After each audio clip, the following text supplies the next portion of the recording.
And new tonight, hit by a car while walking to play basketball on the south side. We want to warn you, this video is hard to watch. The 16-year-old is out of the hospital recovering from a cracked vertebrae and road rash. The crash that injured him was caught on camera. Only RTV6's Graham Hunter is talking to witnesses and neighbors who want the city to do something about the safety of their streets.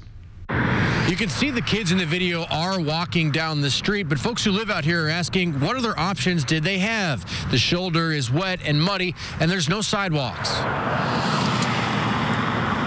Kids going to end up getting killed, and it's still nothing's going to happen over here. It could have happened Thursday night. Justin Conley's son and his friends were walking to play basketball, trying to take advantage of warm weather. Where are they going to walk? You can't walk. I mean, you got cars parked, and you're still close to the street anyways. You can see the kids at the top of your screen. The lady in the red car was speeding down the street. Trent Vaughn was there. He flew in the air and done a flip, and his body bounced off the ground, and he was unconscious for a minute. This is the aftermath of the crash. We aren't naming the 16-year-old who was hit. His mom telling me off camera when police called her, they said he had a few scrapes and bruises. He has staples in the back of his head, stitches on his face, and a neck brace, and he's in a wheelchair. Instead, it was road rash, trauma to his head, and a cracked vertebrae. Then they made my friend walk to the ambulance. I don't know why. Vaughn says cars drive fast on Fulton Street all the time. They fly down here every day, going 60 down the street. The crash happening just a few blocks north of Stephen Decatur Elementary. There's no sidewalks in front of the school either. Put a sidewalk in, because it's scary walking in the streets, because you don't know what's going to happen. We asked DPW if the road was on a priority list for sidewalks. A spokeswoman didn't answer that question, but referred us to a report from 2016 that showed the city needs over $1.5 billion for missing sidewalk infrastructure.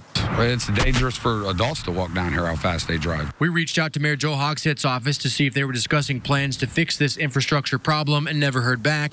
Mr. Conley says it's time for a change. We do need sidewalks because this neighborhood is full of kids, a lot. I got 4 kids. IMPD says the crash report isn't yet completed and we're unsure if charges would be filed. Reporting in Decatur Township, Graham Hunter, RTV6. Well, people in a South Side neighborhood are also dealing with sidewalk safety issues. They have sidewalks, but they're falling apart. Walking down the sidewalk on Randolph Street is nearly impossible because the concrete is covered in debris, crumbling, and in some cases, missing.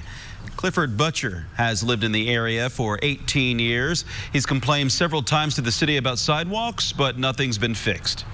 The sidewalks are non-existent in some areas just because they're so old. Neighbor of mine, Bonnie, who was 92 before she passed last year, said that these were the original sidewalks when she was a girl. So they're about 100 years old. We took